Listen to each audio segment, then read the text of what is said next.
கேள்விதாமா கிடையாது. அழைப்புதல் வந்து மந்திரத்தை சொல்லுவாரு. ஆமா தானா வரும். அதுக்குள்ள அப்படின்னு கூப்பிடுவாரு இல்ல. அப்ப அதுவும் பிறவே தானே. ஆமா அப்ப அதனுடைய வாசல்ல கூப்பிடாம மந்திரத்தை சொன்னா அது எப்படிங்க வருது? சரி இதுக்கு நான் பதில் கொடுக்கிறேன். நீங்க அது வந்து நான் வந்து செருப்பு போட்டு சுத்தி வந்தது தவறுதான். தவறுதான். அது என்ன மன்னிச்சு சபையிலேயே மன்னிப்பு கேட்டு உள்ள போகணும். மன்னிப்பு கேட்டுட்டேன் நான். ஐயா மன்னிப்பு கேட்டேனா இல்லைங்க? மன்னிப்பு கேட்டுட்டேன். என்ன இது வந்து நான் சின்ன பிள்ளை நான் அப்பதான் வளர்ந்து வந்துகிட்டு இருக்கேன். இதை நீங்க காட்டி கொடுத்தது ஒரு பெரிய விஷயம் ஆக்கணும்ன்ற அவசியமே கிடையாது. என்ன சரிங்களா? ஏன்னா ரவி பிரசாத் அப்படிங்கிற ஆளு எவ்வளவு நல்லா பேசுவாரு அப்படிங்கிற விஷயம் நல்லா எனக்கு தெரியும்.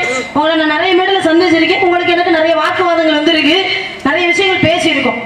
இதனால வரைக்கும் ரவி பிரசாத் அப்படிங்கிற ஆளு நல்ல விவரமான ஆளுன்னு நான் நினைச்சுக்கிட்டு இருந்தேன். ஆனா இன்னைக்கு தான் தெரியும் இந்த ஆளு ஒரு சர்வ முட்டாள்னு. உண்மையிலேங்க நானு காக்கிருக்கு அரக்கருக்கெல்லாம் பார்த்திருக்கேன். இவரை மாதிரி ஒரு முழுக்கு இருக்கு அது வரைக்கும் நான் பார்த்ததே கிடையாது. இன்னைக்கு தான் பாக்குறேன். செருப்பு போட்டு சுத்தி வந்தது தப்புன்னு சொல்றீங்கல்ல, அது சரிதான். நான் ஒரு விஷயம் உங்களுக்கு சொல்றேன், முடிஞ்சா நீங்க வேணா மறுத்து பேசிக்கோங்க. இப்ப ஜமதகிரி முனிவரோட மனைவி ரேணுகா தேவி, அந்த அம்மாவுக்கு அன்றாட வேணும் என்ன ஆத்தங்கரைக்கு போகணும், பச்சை மணல்ல பானை செஞ்சு அதுல தண்ணி எடுத்து கொண்டாந்து கொடுப்பாங்க, மலர் பறிச்சு கொண்டாந்து கொடுப்பாங்க. யாருக்கு? தன்னுடைய கணவருடைய சிவ பூஜைக்காக அப்படி கொண்டாந்து கொடுக்கறது நம்மளோட அன்றாட வேலை. அது மாதிரி ஒரு நாள் போறாங்க, போயிட்டு வர்றதுக்கு கொஞ்சம் கால தாமதம் ஆயிருச்சு. உடனே அவர் கேட்கிறார், ஏமா இன்னைக்கு வர்றதுக்கு கால தாமதம் ஆயிடுச்சு, என்ன காரணம் அப்படின்னு கேட்கிறார்.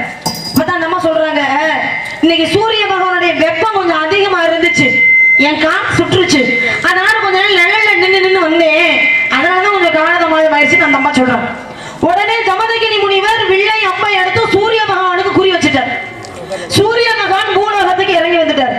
இறங்கி வந்தோடனே அப்பதான் கேட்கிறாரு, ஜமதகிரி முனிவரை பார்த்து கேட்கிறாரு, இப்ப மேல யாருக்குப்பா குறி வைக்கிற அப்படின்னு கேட்கிறாரு.